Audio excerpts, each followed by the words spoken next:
Olá, sou Cristian Almeida Santos, estudante de Odontologia da UFES e fui bolsista PIBIC CNPq sob orientação da professora Ana Áurea Lécio de Oliveira Rodrigues. O título da minha pesquisa é Perda dentária e uso de próteses em adultos de 35 a 44 anos. Na estruturação histórica da odontologia, era tradicional e compulsória a utilização de extrações dentárias como forma de tratamento para extinguir a dor sentida pelo paciente, instalando assim a normalidade, que se expressa pelo fato da perda dentária. Ela que é um importante indicador de saúde, pois demonstra uma falta de cuidado no campo odontológico, resultante do aumento da gravidade da doença, da forma em que a doença é entendida ou até pelo modelo de atenção à saúde bucal. Essa condição tende a se acumular na faixa etária dos adultos, de 35 a 44 anos, conforme demonstra o último estudo epidemiológico de saúde bucal realizado no Brasil, o SB Brasil 2010, em que denota um índice médio de dentes cariados, perdidos ou obturados de 16,3, sendo o item perdido o grande causador desta elevada pontuação. As próteses dentárias surgem como possibilidade de retorno à normalidade, pois os indivíduos enxergam nelas a solução para as consequências geradas pelas perdas dentárias. A prevalência dessas perdas está diretamente associada com as condições socioeconômicas, devido aos comportamentos e práticas em saúde, bem como ao acesso restrito aos serviços odontológicos. Diante dessa circunstância, e haja vista a carência de dados epidemiológicos em saúde bucal no território do Cisal baiano, o Programa de Educação Tutorial, PET Odontologia UFES, criou o Observatório em Saúde Bucal neste território a fim de mudar essa realidade. A minha pesquisa tem como objetivo conhecer as condições de saúde bucal neste território, dando enfoque às perdas dentárias e o uso de próteses em adultos de 35 a 44 anos, gerando assim noções que alimentem o sistema de informações e auxiliem na construção de políticas de saúde bucal neste território. A pesquisa trata-se de uma revisão de literatura em que, utilizando-se os escritores perda dentária, próteses e adultos, foram realizadas buscas avançadas em centros de referência e bases de dados para selecionar os artigos relevantes publicados nos últimos 10 anos. Além disso, também foram utilizadas publicações disponibilizadas pelo Ministério da Saúde. O lançamento do Brasil Sorridente 2004 trouxe consigo muitos progressos relacionados à atenção primária em saúde bucal no Brasil. Entretanto, mesmo assim, ainda hoje muitos adultos manifestam uma elevada taxa de dentes perdidos. Entre as causas mais influentes para as perdas dentárias, podem ser citadas as condições clínicas relativas à cárie e à doença periodontal. O tabagismo também pode ser considerado, além da trajetória de políticas públicas com alta demanda e uma restrição de acesso aos serviços de saúde. E também os fatores socioeconômicos e fatores demográficos. Após as perdas dentárias, ficam as consequências, principalmente as negativas, como, por exemplo, deficiência da fala, da mastigação, da alimentação, insatisfação com a aparência, prejuízos na convivência social, entre muitas outras. Sem desconsiderar esses fatores negativos, é importante também ressaltar o poder positivo do uso de próteses dentárias, possibilitando o resgate da fala, da mastigação, da interação social, além de restabelecer a estética. Renda e escolaridade estão diretamente associados à prevalência de perdas dentárias devido à menor garantia de fluoridação da água, prejuízo no acesso a serviços odontológicos e prática de costumes inadequados, como o consumo excessivo de açúcares e marginização bucal. O território do Cisal tem os piores índices de desenvolvimento humano entre os territórios de identidade da Bahia, necessitando assim de investigação e monitoramento dos agravos de saúde e de reabilitação nos casos em que há necessidade.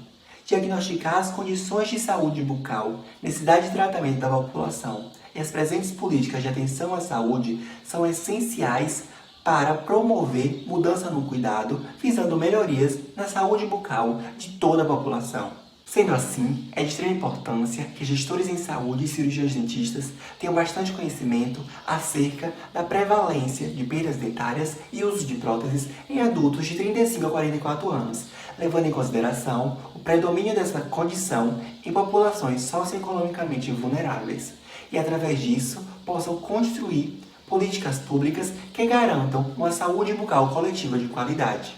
Muito obrigado pela atenção.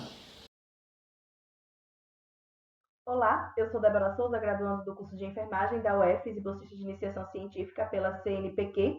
Desenvolvi um trabalho de conflitos e dilemas éticos vivenciados pelos enfermeiros na tomada de decisão para o gerenciamento do centro cirúrgico, que teve como orientadora a professora doutora Elaine Guedes Fontoura e está conjunto no projeto intitulado Conflitos e Dilemas Éticos Vividos no Cuidado da Equipe de Saúde no Contexto Hospitalar. Bom, o Código de Ética dos Profissionais de Enfermagem ele é um guia de orientação legal com todos os enfermeiros em todos os setores, inclusive no centro cirúrgico, que comporta um conjunto de instrumentos e procedimentos complexos e lida, na maioria das vezes, com o limite entre a vida e a morte daquele indivíduo. Assim, o gerenciamento do centro cirúrgico demanda dos enfermeiros saberes interdisciplinares e os conflitos e dilemas éticos eles emergem da equipe multidisciplinar e as divergências de opiniões e interesses dessa equipe. Diante disso, emergiu o questionamento: como o enfermeiro vivencia os conflitos e dilemas éticos na tomada de decisão para o gerenciamento do centro cirúrgico? Assim, o trabalho tem como objetivo geral conhecer e descrever os conflitos e dilemas éticos vivenciados pelos enfermeiros na tomada de decisão para o gerenciamento do centro cirúrgico e, como objetivos específicos, descrever e relatar casos vivenciados e compreender as estratégias de enfrentamento diante dessa situação. A pesquisa foi aprovada pelo Comitê de Ética em Pesquisa da UFES. Trata-se de uma pesquisa qualitativa descritiva. A coleta aconteceu com 5 participantes que atuam no centro cirúrgico por meio de uma entrevista semi-estruturada de um hospital geral público de grande porte no município de Feira de Santana, Bahia. Os dados foram analisados por meio da análise de conteúdo de Bardan e uma nuvem de palavras como suporte à análise do conteúdo. Assim, nos resultados e discussões emergiram 4 categorias e algumas subcategorias, como veremos melhor a partir de agora. Assim, a categoria 1 trata dos conflitos e dilemas éticos vivenciados no centro cirúrgico e a subcategoria 1 seguir a legislação, em que o E2 relata: entenda o conflito quando você não consegue integrar uma equipe, quando você não consegue ter um diálogo que seja razoável, contínuo para ambos. Então, você não tem nenhuma discussão, você não tem nenhum aporte que seja legal. Aí você pode entrar em algum conflito. Já a subcategoria 2 trata do desrespeito aos profissionais enfermeiros, em que o E2 relata: os conflitos muitas vezes são em relação mesmo à falta de comportamento para com o outro, com a falta de respeito para com o outro. E o E5 relata: desrespeito à autonomia da enfermeira. Caso comum é o conflito de interesse por sala. A categoria 2 trata do gerenciamento do centro cirúrgico pelo enfermeiro, que tem como objetivo fornecer condições adequadas para o desenvolvimento do trabalho em equipe. E a subcategoria 1 trata da estrutura física inadequada, em que o A2 relata: em relação à mesma quantidade de salas, a gente tem hoje, por exemplo, 4 salas apenas com suporte para tudo, e um hospital desse porte que recebe todos os tipos de cirurgias de outros municípios. E você acaba tendo um conflito muito grande, principalmente com a equipe médica. A subcategoria 2 trata da falta de protocolos no centro cirúrgico, em que o E4 relata: a gente vive o tempo inteiro os conflitos, a gente não tem uma certa padronização de ação, você busca mais do que você tem dentro de si, você traz muito da parte acadêmica para implementar aqui. Então, assim, é o seu eu se confrontando com a realidade que a gente tem aqui hoje, que é de caos. A categoria 3 trata da tomada de decisão ao lidar com situações vivenciadas no centro cirúrgico, que é uma das bases extremamente relevantes que compõem o enfermeiro, e que é necessário avaliar, organizar e assim decidir entre as possíveis opções qual delas é mais adequada segundo as evidências científicas.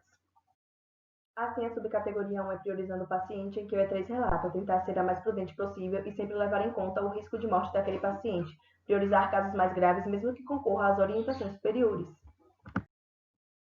A categoria 4 trata das medidas de enfrentamento às situações vivenciadas no centro cirúrgico, em que é muito pessoal do profissional de como ele interpreta para si o que significou aquela situação. Assim, a subcategoria 1 trata que os enfermeiros buscam alternativas para evitar os conflitos, em que o Elon relata: negociar, sentar, discutir e trazer outros setores que muitas vezes tem a ver, porque a gente tem uma relação com os outros setores, então nesse momento a gente precisa trazer aqui para dentro para discutir, para que a normalização do hospital seja uma decisão que contempla a questão legal e a questão ética. Dessa forma, o gerenciamento ele consegue ter resultados e ter qualidade de satisfação das pessoas envolvidas. E a gente precisa estar sempre garantindo que a ciência esteja presente, mas também discutir em busca de soluções que permeiam a cultura e o entendimento e a vivência do paciente.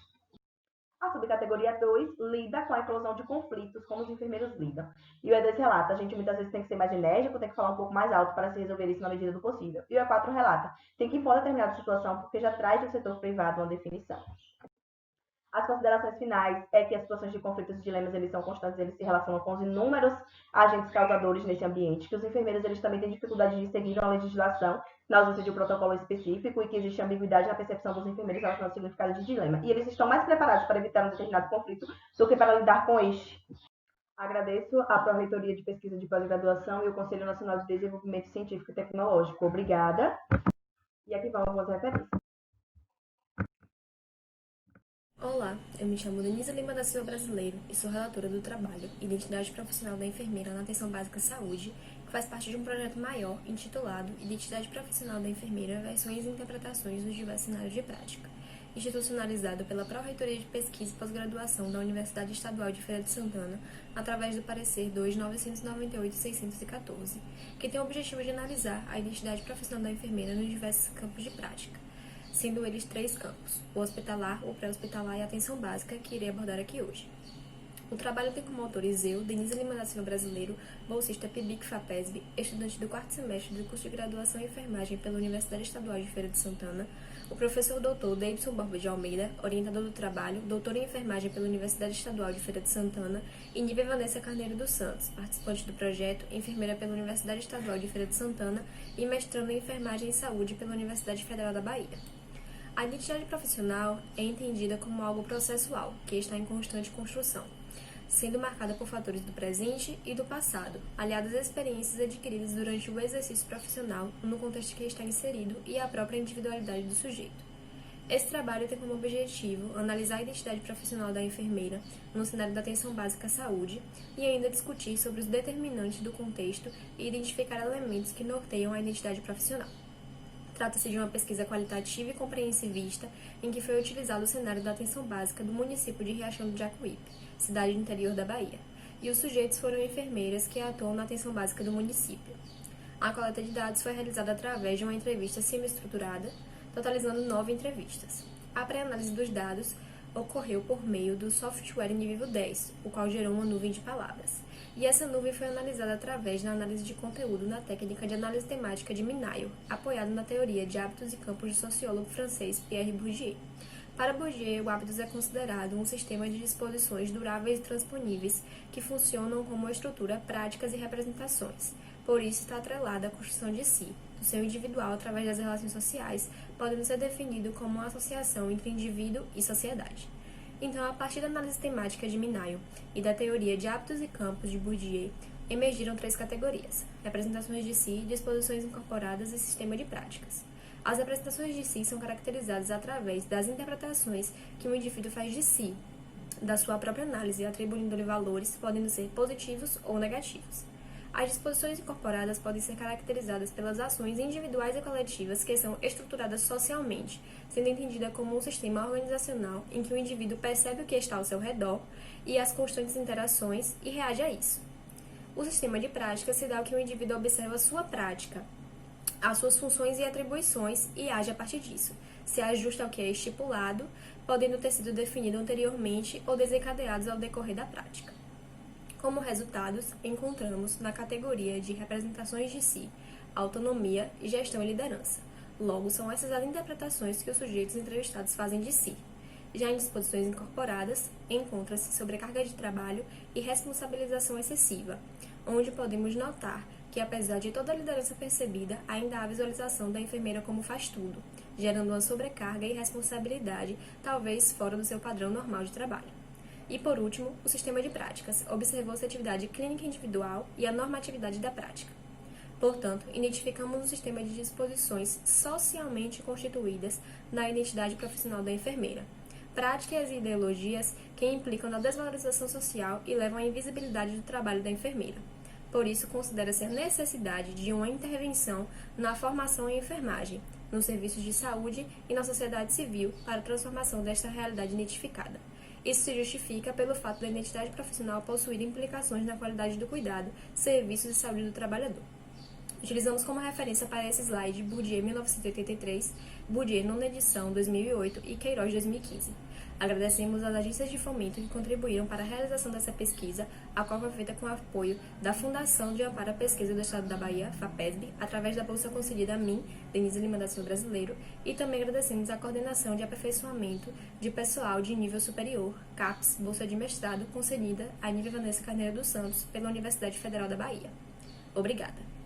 Olá a todos, meu nome é Ariela Benevides, eu sou estudante de enfermagem pela UFES e também bolsista IC pelo programa ProBIC UFES com plano de trabalho intitulado Fatores Sociodemográficos, Reprodutivos e Psicológicos associados ao início e manutenção do aleitamento materno exclusivo, que faz parte do projeto de pesquisa multicêntrico Aleitamento Materno Exclusivo, Determinantes Socioculturais no Brasil. sob a orientação do professor Felipe Souza e com contribuição dos professores Luciano Marques e Mariada Moreira. Então, a Organização Mundial da Saúde ela preconiza a prática do aleitamento materno exclusivo nos primeiros 6 meses de vida, assim como considera que o ato de amamentar ele deve ser iniciado na primeira hora de vida do bebê em contato pele a pele com a mãe, o que favorece a sua manutenção. Apesar de todos os benefícios oriundos do leite materno, a taxa de amamentação ainda é muito baixa no Brasil, principalmente na região Nordeste. E a amamentação ela pode ser determinada por diversos fatores e contextos. Segundo a literatura, os principais fatores associados à interrupção precoce da amamentação são contexto familiar, experiências maternas, os aspectos psicológicos e outros. Este estudo se justifica pelo fato de haver uma escassez de produções científicas acerca desta temática, e ele pode ser útil para conhecer o estado da arte deste evento, para auxiliar no planejamento e elaboração de estratégias de promoção, proteção e apoio ao aleitamento materno e para contribuir na detecção de mulheres com possíveis fatores de risco para que haja intervenção de forma precoce e mais eficaz. Diante deste contexto, este estudo teve como objetivo verificar a associação entre fatores sociodemográficos, reprodutivos e psicológicos associados ao início e manutenção do aleitamento materno exclusivo após o parto, através de evidências científicas produzidas por estudos brasileiros a partir de 2013. Trata-se, então, de uma revisão integrativa da literatura, que seguiu todo um rigor metodológico, utilizando como descritores palavras pertinentes à temática, e o levantamento de dados aconteceu entre março e junho de 2020 nas seguintes bases de dados: Cielo, Lilacs e PubMed, adotando como critério de inclusão, principalmente, estudos nos quais a coleta de dados tivesse sido realizada a partir de 2013. Adotou-se também um formulário padrão para a obtenção de dados desses estudos e realizou-se a avaliação da qualidade dos estudos através da ferramenta Strobe. Este é o fluxograma descritivo de como aconteceu a seleção dos artigos incluídos nesta revisão, após a aplicação dos critérios de busca e com base nos critérios de inclusão e exclusão, a amostra final foi composta por 12 artigos. Houve um maior número de pesquisas publicadas no ano de 2018, com predominância de estudos do tipo transversal, sendo apenas 2 do tipo coorte, conduzidos principalmente em unidades básicas de saúde e unidades de saúde da família, tendo como participantes os binômios mãe e bebês. Houve uma diversidade de técnicas de análise de dados e maior concentração de estudos nas regiões sudeste e nordeste do país. E todos os artigos incluídos nesta revisão obtiveram mais de 68% dos itens da iniciativa Strobe, o que significa a qualidade dos artigos. Fatores associados à amamentação na primeira hora de vida. 24 variáveis foram investigadas quanto a esse desfecho, mas nem todas obtiveram associação em relação às características sociodemográficas. Foram significativamente associadas a esse desfecho a menor idade materna, que é uma variável com resultados contraditórios na literatura, e a maior escolaridade materna, corroborando com os achados de outros artigos, foram considerados fatores de risco, enquanto o recebimento de orientações sobre como colocar a criança no peito foi considerado um fator que oportuniza a amamentação precoce. Em relação às variáveis reprodutivas, o parto cesáreo continua sendo um fator de risco para esta prática, aumentando em 3 vezes o risco de não ocorrer uma amamentação na primeira hora de vida. Isso se deve às rotinas que devem ser pré-estabelecidas após o processo cirúrgico. Em relação às variáveis psicológicas, nenhum dos estudos encontraram associação entre essas e a amamentação precoce. Fatores associados à manutenção do aleitamento materno exclusivo. Neste caso, foram elencadas 50 variáveis para a investigação quanto à associação com esse desfecho. Em relação às características sociodemográficas, a maior idade materna, a visita domiciliar na primeira semana de vida do bebê e o recebimento de orientações sobre como colocar a criança no peito foram fatores de proteção para a manutenção do aleitamento materno exclusivo, e quanto em relação às características reprodutivas, o parto vaginal, como já era de se esperar, e mães que receberam alta em aleitamento materno exclusivo também foram considerados fatores de proteção, enquanto mães com problema das mamas foi o fator que mais se associou com a interrupção precoce do aleitamento materno exclusivo, assim como a experiência prévia de amamentar por menos de 6 meses e receber pontuação menor ou igual a 118 na escala de alta eficácia para a amamentação. E por fim, em relação às características psicológicas, mães que receberam apoio da família, de amigos ou de profissionais de saúde no momento de amamentar mantiveram o aleitamento materno exclusivo, enquanto a presença de sintomas de depressão pós-parto foi um fator de risco para essa prática. Diante desse contexto, podemos concluir que uma complexidade de fatores que são presentes no cotidiano das mulheres e de suas famílias exercem influências contrárias ao aleitamento materno exclusivo. E diante disso, os profissionais de saúde têm um papel de fundamental importância para auxiliar nessa prática, principalmente os enfermeiros, que estão em contato mais próximos com as mulheres neste momento. Essas são as referências. Agradecemos a todos que ajudaram na condução e construção deste projeto para que pudéssemos atingir o objetivo final. Obrigada. Olá, me chamo Fernanda Caetano dos Santos Silva. Sou pesquisadora no Núcleo de Extensão e Pesquisa em Saúde da Mulher UNEPEM. Tenho como orientadora a mestra Ariane Cedrais Moraes. O título da minha pesquisa é o perfil de mulheres vítimas de violência atendidas na emergência pública de Feira de Santana. A violência contra a mulher atinge no Brasil todas as classes e segmentos sociais, operando numa base de discriminação e abuso sobre as diferenças, sejam elas de gênero, de classe social, de raça, econômica e geracional, sujeitando as mulheres a situações como fome, tortura, humilhação e até mesmo mutilação. Segundo Almeida e colaboradores, a violência de gênero é uma violação aos direitos humanos das mulheres e é compreendida como aplicação de força física e ou constrangimento psicológico que se impõe a alguma mulher contra seus interesses, vontades e desejos. O objetivo geral da minha pesquisa é analisar o perfil de mulheres violentadas atendidas na emergência pública de Feira de Santana, Bahia, entre os anos de 2017 a 2019. Os objetivos específicos são descrever o perfil das mulheres vítimas de violência, descrever a violência, caracterizar o perfil do agressor. A metodologia. O tipo de estudo é epidemiológico, quantitativo e descritivo. O campo de estudo é o Serviço de Vigilância Epidemiológica do Hospital Geral Clariston Andrade. A coleta de dados será realizada através de um formulário de coleta de dados, norteado pela ficha padrão de notificação individual de violência interpessoal autoprovocada do SINAM, arquivado no Serviço de Vigilância Epidemiológica do Hospital. A população de estudo serão todas as mulheres que procuraram atendimento no setor de urgência e emergência do hospital e que foram notificadas entre os anos de 2017 a 2019. Aqui é o modelo da ficha de coleta. Resultados e discussões. Na totalidade, foram registrados 277 casos durante o período selecionados, sendo excluídas fichas duplicadas. Destes, 100% foram provenientes do próprio município de Feira de Santana, apresentando como entrada direta a emergência do hospital, sem registros que as mulheres vítimas de violência tenham sido encaminhadas ou assistidas por algum outro setor de saúde. Para uma análise qualificada do fenômeno complexo da violência e com a finalidade de compreender seus determinantes que vulnerabilizam mulheres a serem vítimas, devemos levar em consideração os aspectos sociodemográficos, como mostra na tabela.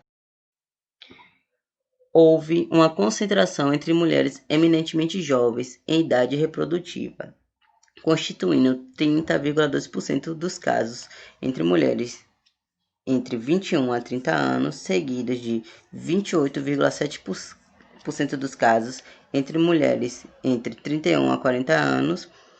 Quando se trata da variável raça-cor, houve uma predominância de mulheres pardas, constituindo 80,6% dos casos, seguidos por mulheres pretas, 10,9% dos casos. Quando se trata da escolaridade, houve um predomínio de mulheres com ensino fundamental incompleto, constituindo 45,9% dos casos, seguidos por mulheres com ensino médio completo, 23,6% dos casos, e mulheres com ensino médio incompleto, 9,7% dos casos. Quando se trata da ocupação, houve uma predominância de atividades não remuneradas. Podemos ver que há uma prevalência de estudantes, 22% dos casos, seguidos por mulheres do lar ou dona de casa, em 15,3% dos casos. Quando se trata das características da violência, podemos observar que, como motivação dos casos, houve a predominância do sexismo, em 13 dos casos, seguidos por conflito geracional, em 11 dos casos. O tipo de violência mais predominante foi a violência física, em 247 do número de casos, seguidos por violência psicológica e moral. O meio de agressão mais utilizado foi a força corporal e o espancamento. Quando se trata do sexo do agressor, podemos ver uma predominância do sexo masculino, em 72,7%. Conclusões. Essa pesquisa contribui para despertar os profissionais de saúde para a problemática da violência contra a mulher, muitas vezes despercebidas, e incentivar a prática de uma atuação que contemple e contabilize a violência nos diagnósticos realizados, aprimorando assim a eficácia das ações de saúde, além de assegurar que essas mulheres vítimas não sejam revitimizadas por esse serviço.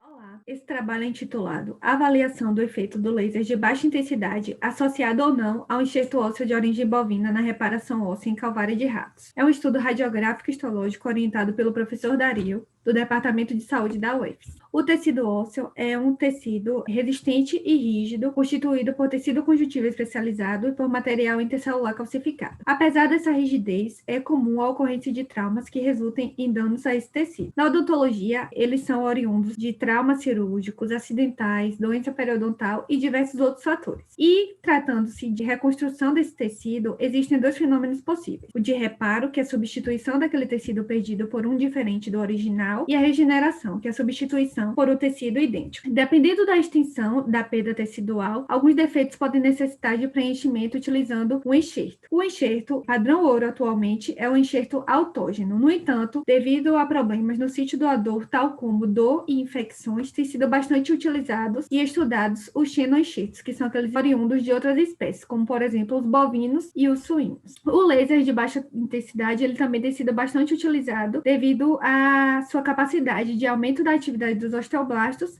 e aumento da vascularização, fatores esses que auxiliam no processo de reparo. O objetivo geral desse trabalho é, portanto, avaliar histologicamente e radiograficamente o efeito do laser de baixa intensidade no processo de reconstrução de defeitos ósseos em calvárias de ratos, associado ou não a enxerto ósseo de origem bovina. A metodologia utilizada, então, foi a confecção de um defeito ósseo em 48 ratos, que foram subdivididos em 4 grupos, e, posteriormente, foram subdivididos novamente em 2 períodos experimentais, que seria a avaliação pós 30 dias e pós 60 dias. O grupo A foi o grupo controle, onde foi feito apenas o defeito ósseo. O grupo B foi o grupo que foi feito a utilização do laser. O grupo C foi feito o uso do biomaterial, que era o enxerto de origem bovina. E o grupo D foi a associação entre o laser e o bioenxerto. Aqui tem um resumo dos procedimentos operatórios. Foi feito a primeira dose de vacinação, que foi uma dose única. Em seguida foi feito o pré-operatório, a anestesia, a confecção do defeito ósseo e, por fim, a sutura. Aqui está as imagens da realização da inserção do laser de baixa intensidade e também da inserção do BioROS no defeito cirúrgico. Em seguida, essas peças cirúrgicas foram inseridas em parafinas para o preparo laboratorial. E aí foi realizada uma análise histológica descritiva, observando a ausência ou a presença de tecido de granulação, vasos sanguíneos neoformados, fibroblastos, osteoblastos, matriz óssea mineralizada, granuloma de corpo estranho, macrófagos e gigantoma. Em seguida, a partir daquela análise histológica, foi feita uma análise histomorfométrica para quantificar a quantidade de tecido neoformado e outros fatores. Esses fatores foram, além da neoformação óssea, a presença de tecido fibroso e a região de área remanescente, que foi aquela região onde não teve qualquer tecido ou material. Em seguida, essa análise histomorfométrica passou por uma análise de variância e também pelo teste de Tuck. Essa tabela aqui, ela expõe os resultados obtidos e nós podemos observar que em relação à neoformação óssea, houve maior neoformação tanto no período de 30 dias como pós 60 dias para o grupo D, que foi aquele grupo onde teve a associação do laser com o enxerto. Em relação ao tecido fibroso, nós podemos observar uma maior quantidade no grupo C, que foi o grupo onde foi feito o uso somente do enxerto. Mas também o grupo D teve uma média alta. E em relação à área remanescente, que foi aquela área sem tecido ou material, houve uma maior concentração para o grupo A, que foi o grupo controle, e para o grupo B, que foi o grupo do laser. Em decorrência do período de pandemia, a análise radiográfica não foi realizada e nós podemos observar também que existem poucos estudos relatando a associação do laser com os enxertos relacionados ao processo de bioestimulação do reparo ósseo. Com esse estudo, nós observamos que o laser sem associação teve uma resposta significativa para a neoformação óssea. No entanto, a associação aumentou ainda mais o processo. Aqui vão os nossos agradecimentos e as nossas referências. Obrigada. Olá pessoal, hoje eu vou estar apresentando para vocês o meu trabalho que tem como título Nível de conforto de familiares da visita ampliada e da visita social, um estudo comparativo. Sabe-se que a hospitalização na unidade de terapia intensiva é um evento estressor para a família, que só pode ter contato com aquele paciente por meio da visita. A visita, ela se configura como um auxílio na terapêutica tanto para o paciente, como também auxilia os familiares a enfrentarem esse momento difícil. Atualmente, no Brasil e no mundo, existem 2 tipos de visita. A restrita, que é facultada só durante um período do dia, tem horários específicos, e a ampliada, estendida ou irrestrita. Existem diversas nomenclaturas na literatura. E essa, o paciente ele pode ficar com seu familiar por pelo menos 12 horas por dia. No Brasil e no mundo há o predomínio da visita restrita. Os hospitais que aderiram à visita ampliada puderam perceber benefícios tanto para os familiares como também para os pacientes. Os familiares apresentaram menor ansiedade, uma maior satisfação e também há relatos de melhor comunicação entre a equipe e a família. Para os pacientes, há o decréscimo da ansiedade, menor número de complicações cardiovasculares, prevenção de delírio e também a diminuição do tempo de internação. O objetivo desse trabalho é trazer uma análise comparativa do nível de conforto de familiares da visita social e familiares da visita ampliada de uma unidade de terapia intensiva. Como objetivo específico, temos conhecer as características sociodemográficas de relacionamento com o paciente dos familiares em visita social e ampliada, mensurar o nível de conforto de familiares que frequentam a visita social e verificar o nível de conforto de familiares que participam da visita ampliada. Para tanto, essa pesquisa foi realizada em 2 UTIs de um hospital público da cidade de Feira de Santana nos anos de 2017 e 2019.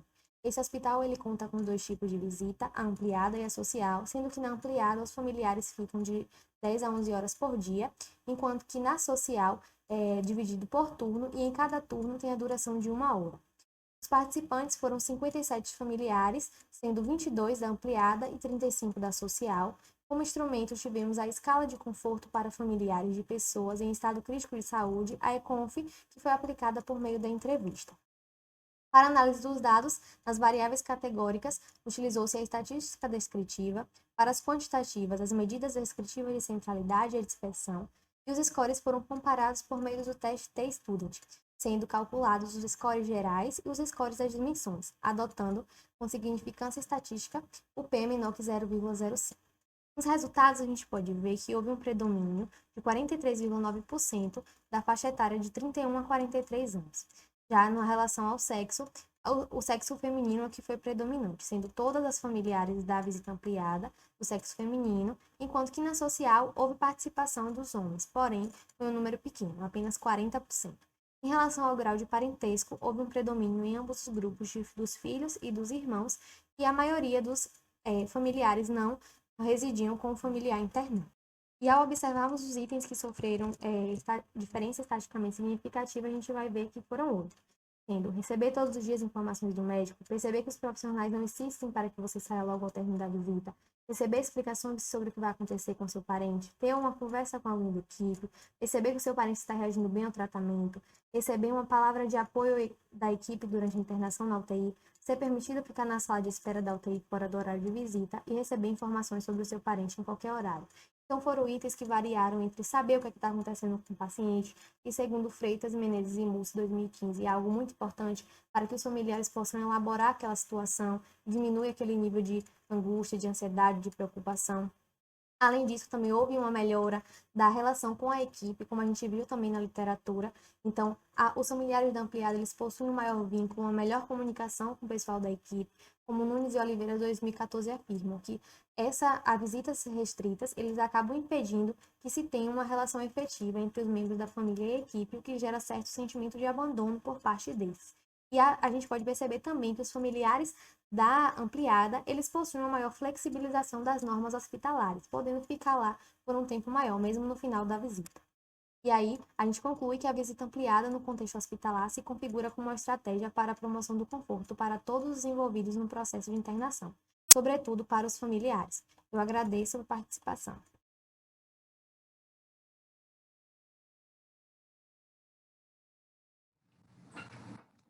Sou Glaucia Lasneco, discente do curso de farmácia da UFS. Esse trabalho de iniciação científica teve como título Quantificação de fenólicos e flavonoides totais em extratos de folha de passiflora tuberosa. Esse trabalho contou com a orientação do professor Dr. Hugo Neves Brandão. Os produtos naturais, eles são utilizados como agente terapêutico desde as mais antigas civilizações, para a prevenção, cura e tratamento de diversas enfermidades. O reino vegetal apresenta a maior diversidade química já conhecida e registrada na literatura. Várias espécies apresentam estudos fitoquímicos e farmacológicos que dão suporte à sua utilização. Porém, outras espécies são utilizadas apenas de forma tradicional, como em preparações de chás. Várias espécies do gênero Passiflora apresentam atividades farmacológicas já comprovadas, como ação no sistema nervoso central e também ações frente a patógenos, como fungos e bactérias. Porém, outras espécies, como Passiflora tuberosa, ela ainda é inexplorada do ponto fitoquímico e farmacológico. Então, esse trabalho tem como objetivo geral analisar o perfil químico da espécie Passiflora tuberosa e como objetivo específico quantificar os compostos fenólicos e flavonoides presentes em seus extratos. Como metodologia, foi utilizado a extração a frio no material vegetal, utilizando o metanol como solvente extrator.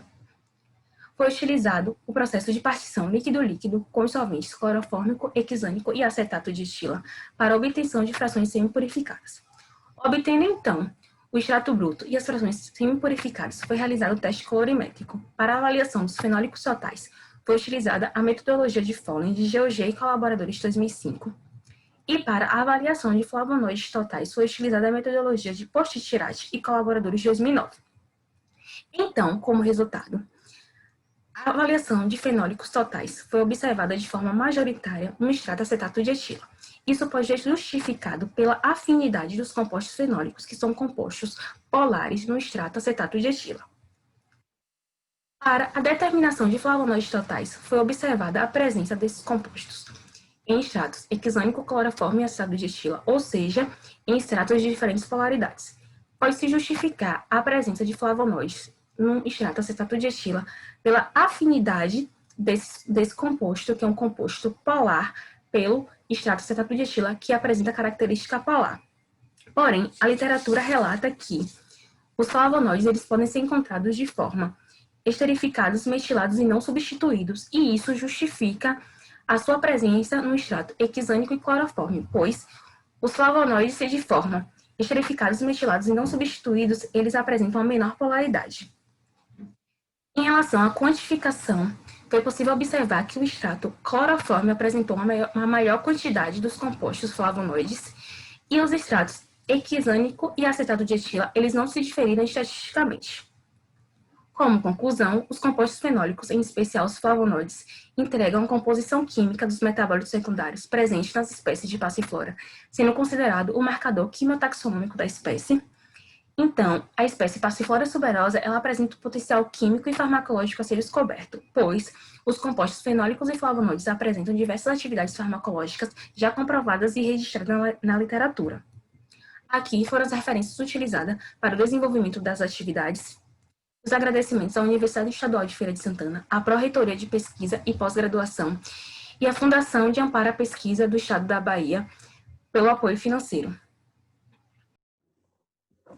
Olá, eu sou Graças, sou aluna da Iniciação Científica do NUPISC, sou bolsista do CNPq, fui orientada pela professora doutora Juliana Alves Leite Leal e hoje eu vou apresentar o trabalho Acesso a Medicamentos por Pacientes Infectados por HIV em Sistemas Universais.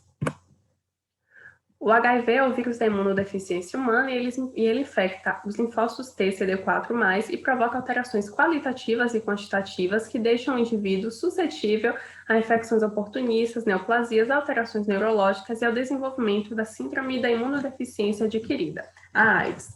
Os antirretrovirais modificaram a história natural da infecção ao reduzir a mortalidade por AIDS e aumentar a expectativa de vida de pessoas vivendo com HIV.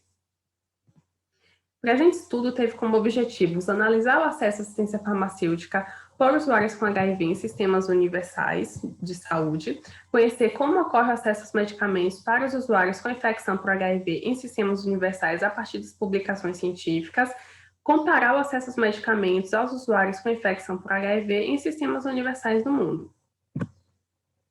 Trata-se de um estudo bibliográfico descritivo do tipo revisão integrativa de literatura, que foi realizado em 6 etapas e foi idealizado a partir da seguinte pergunta: como ocorre o acesso à terapia antirretroviral em sistemas universais ao redor do mundo? Foi consultada a base de dados Medline nos meses de maio e junho de 2020 e foram encontradas 4.751 publicações. Após a aplicação dos critérios de inclusão e dos critérios de exclusão, foram selecionados 25 artigos para análise e composição do corpus textual. Foi analisado através do software Iramutec. A análise dos dados resultou em 5 classes. Na classe 1, observamos que a terapia antirretroviral é capaz de atuar como profilaxia pré-exposição, prevenção da aquisição de cepas resistentes a múltiplas drogas, indução da supressão de carga viral, redução da transmissão do HIV e redução da transmissão vertical, além de inibir o desenvolvimento da AIDS.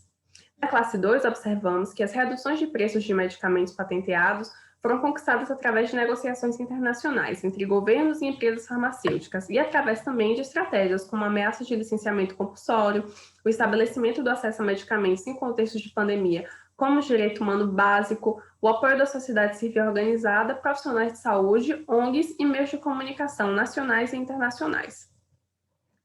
Na classe 3, observamos que o papel da sociedade civil organizada, das ONGs e dos profissionais de saúde foi fundamental para a implantação e para a manutenção das políticas de acesso a medicamentos antirretrovirais no Brasil.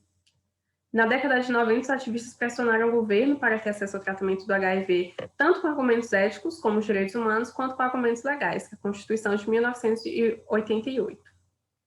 Na classe 4, observamos que o número crescente de usuários infectados pelo HIV, associado aos preços elevados de medicamentos novos e ao surgimento de cepas virais resistentes, faz com que uma grande parcela do orçamento da saúde seja destinada à compra de medicamentos, tornando o cenário mais desafiador. Na classe 5, observamos que as negociações internacionais de medicamentos para tratamento do HIV foram mediadas através de acordos, como o Acordo sobre Aspectos de Direito de Propriedade Intelectual Relacionados ao Comércio, que é o Acordo TRIPS, e a Declaração de Doha, de 2001. A Declaração de Doha, ela flexionou o Acordo TRIPS para que pudesse acontecer o licenciamento compulsório. Por fim, concluímos que a análise do acesso e a assistência farmacêutica por usuários com HIV/AIDS em sistemas universais permitiu observar a importância do tratamento antirretroviral para reduzir a morbidade e aumentar a expectativa de vida de pessoas vivendo com HIV/AIDS, a trajetória de negociações internacionais entre governos e a indústria farmacêutica e os acordos internacionais realizados, a influência da sociedade civil organizada, da política e das ONGs, na luta pelo acesso ao tratamento do HIV/AIDS e os desafios vigentes de sustentabilidade financeira para manter os programas de acesso universal ao tratamento do HIV/AIDS. Essas foram as referências utilizadas. Obrigada.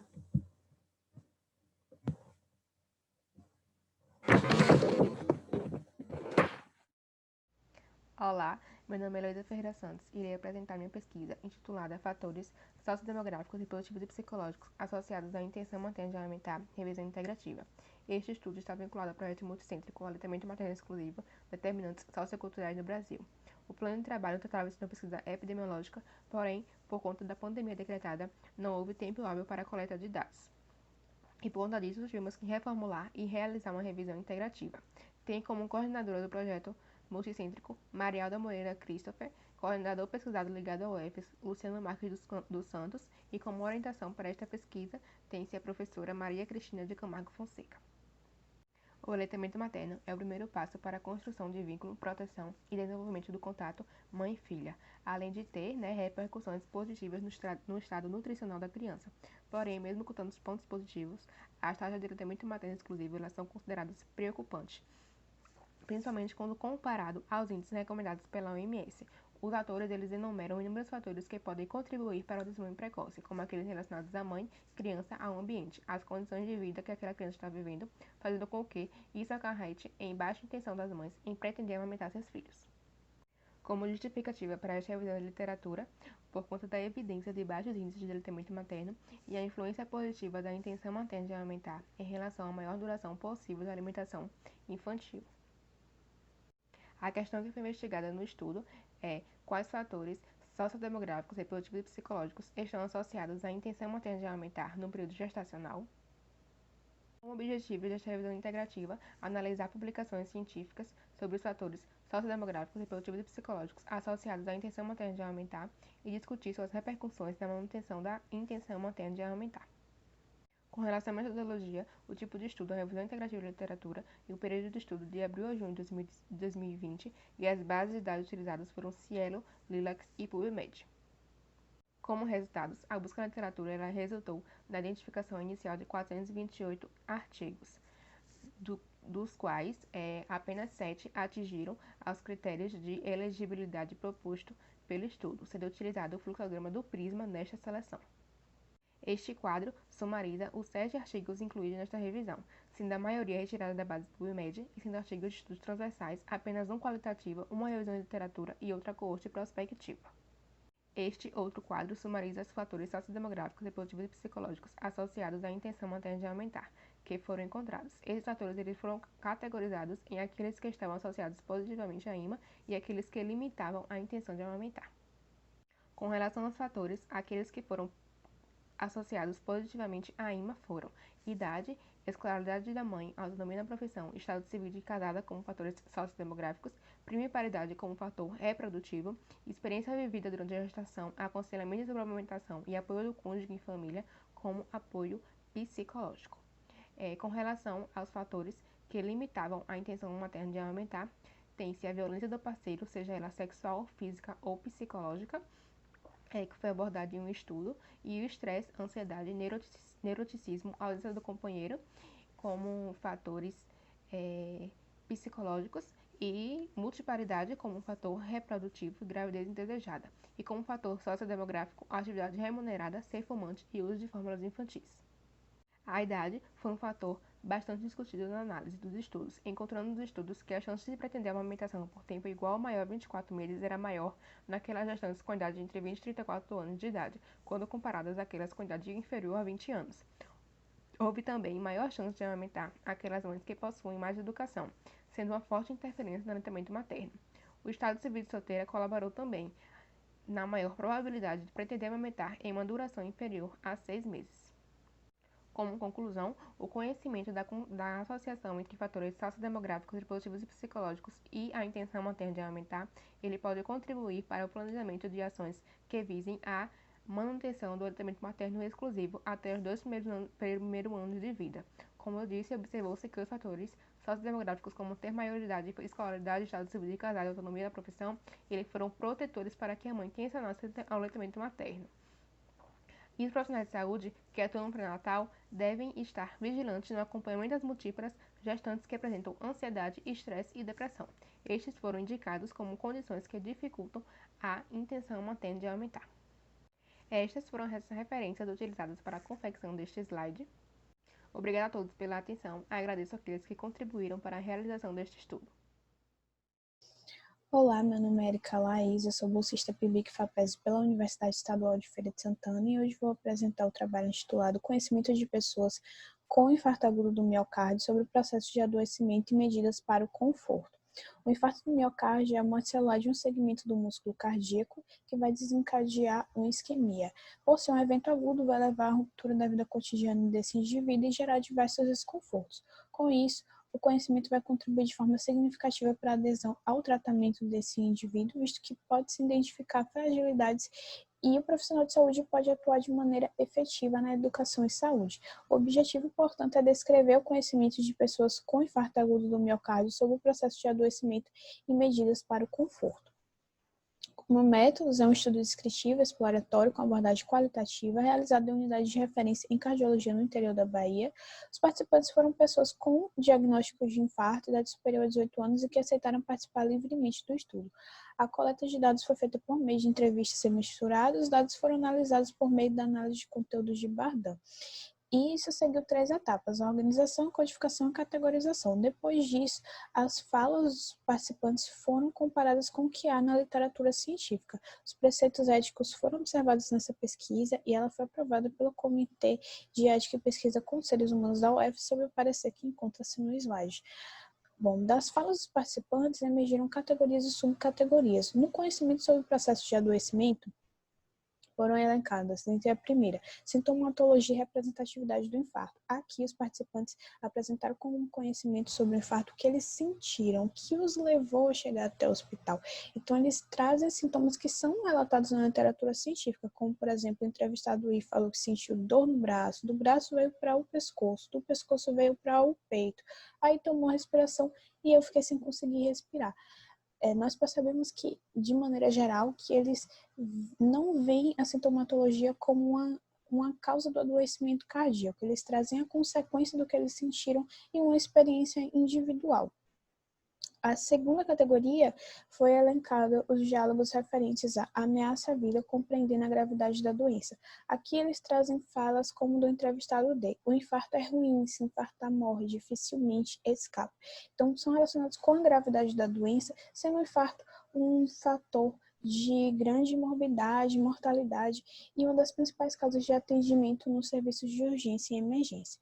Na terceira categoria, o que me levou a ter infarto, como posso prevenir? Aqui eles trazem os principais fatores de risco, que são causas do infarto, e que são sim, encontrados na literatura científica, como tabagismo, diabetes, hipertensão arterial sistêmica. No entanto, nós percebemos como um todo um predomínio do modelo biomédico da visão de saúde e doença, já que eles trazem apenas fatores individuais e descuido com o corpo. Eles não citam questões psicológicas, socioeconômicas, também como causadores do infarto.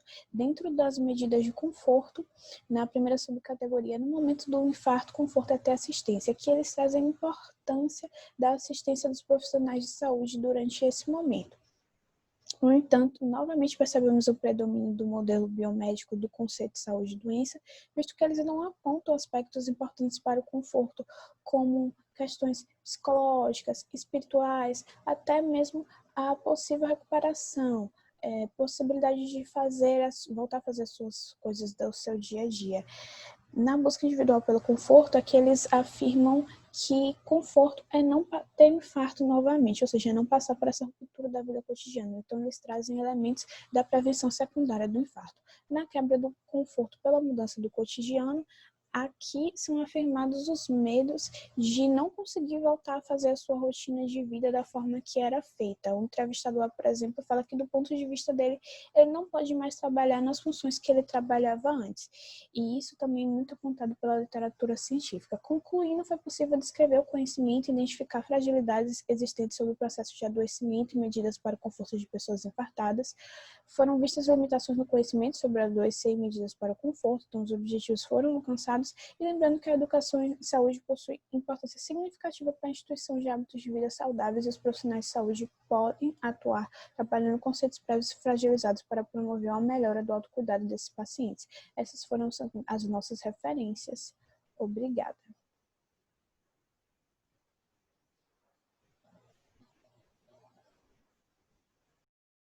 Saudações, me chamo Eros e fui orientado pelos professores José de Bessa e Márcia Bessa no trabalho intitulado Validação de um questionário simplificado QPT para avaliação de sintomas do trato urinário inferior.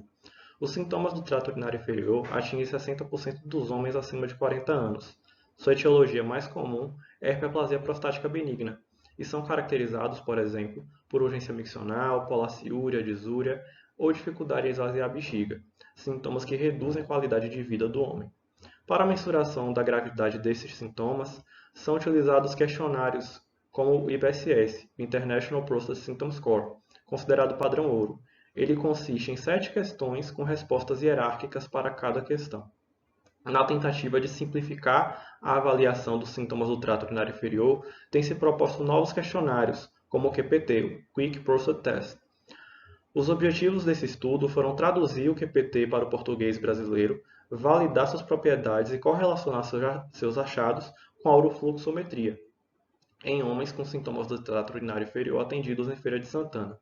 Foi realizado um estudo de validação de teste diagnóstico aprovado pelo Comitê de Ética em Pesquisa da UFES. A participação ocorreu mediante assinatura do termo de consentimento livre esclarecido. Comparou-se o QPT ao IPSS, considerado padrão ouro, através da análise do teste de Kruskal-Wallis. Importante ressaltar que o QPT possui apenas 3 questões com respostas dicotômicas do tipo sim ou não.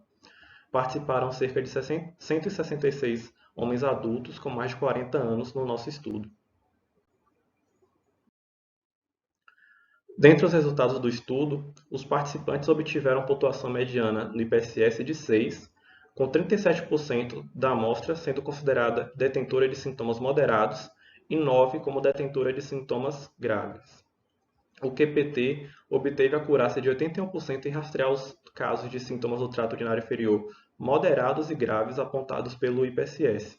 O ponto de maior acurácia observada na figura 1, na curva ROC, foi responder positivamente a pelo menos 2 questões do QPT. O tempo de conclusão em responder o QPT foi bastante inferior ao do IPSS, cerca de 2 minutos a menos. Além disso, os valores do fluxo urinário máximo, demonstrados na figura 2, diminuíram com o aumento de respostas positivas ao QPT. É importante ressaltar que o perfil de gravidade de sintomas do trato urinário inferior no nosso estudo, foi similar ao encontrado na população chinesa.